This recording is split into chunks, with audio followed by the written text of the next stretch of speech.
Case file 024, painting जो हर हफ्ते खुद बदलती है। स्थान भट्ट हवेली आर्ट गैलरी, कोलतार रोड, चंपानगर। समय हर शुक्रवार सुबह 8:08 बजे। मामला एक बंद पड़ी आर्ट गैलरी की दीवार पर टंगी एक पेंटिंग। हर शुक्रवार सुबह उसका दृश्य कुछ और हो जाता है। लोग कहते हैं पेंटिंग में कोई रह रहा है और बाहर आने की कोशिश कर रहा है।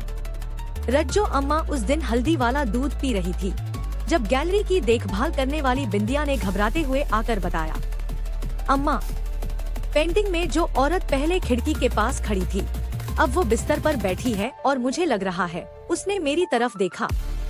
अम्मा ने हल्दी का आखिरी घूंट पिया और बोली, तस्वीर अगर बदलती है तो या तो रंग जिंदा है या यादें अभी तक सूखी नहीं। पेंटिंग का नाम था विरह।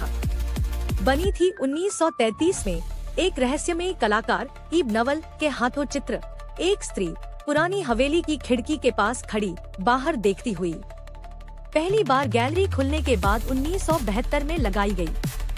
हर कोई कहता औरत की आंखें जैसे पीछा करती हैं। फिर गैलरी बंद कर दी गई, लेकिन पेंटिंग वहीं टंगी रही। 2025 में सफाई के दौरान पाया गया, हर शुक्रवार पेंटिंग का दृश्य थोड़ा बदल जाता है। खिड़की पर बैठी, बिस्तर के पास खड़ी, फिर मेज पर कुछ लिखती हुई और एक हफ्ते बाद दरवाजे की ओर बढ़ती हुई। अम्मा की दृष्टि गहरी थी। उन्होंने पेंटिंग को उल्टा करके देखा। पीछे एक छोटा सील बंद लिफाफा चिपका था। उसमें लिखा था, जब मेरी पीड़ा पूरी हो जाए मैं इस चित्र से बाहर निकल आऊंगी। नीचे एक नाम संध्या और एक पता, मगध महिला छात्रावास, 1931। सच्चाई के रंग। संध्या एक असाधारण चित्रकार थी। कॉलेज में उसके चित्र भावनाओं से बोलते लगते थे। प्यार हुआ एक अंग्रेज चित्रकार से, एडवर्ड बर्नार्ड नवल।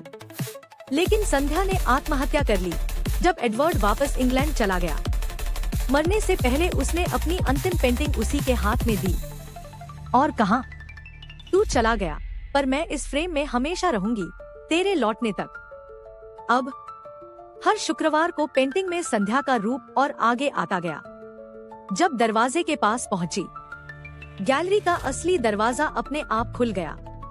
उस दिन सीसीटीवी में देखा गया, एक धुंधली आकृति बाहर आई और सीधी उस लाल गुलाब के पौधे तक पहुंची जो बाहर था। और फिर पेंटिंग पूरी तरह से खाली हो गई।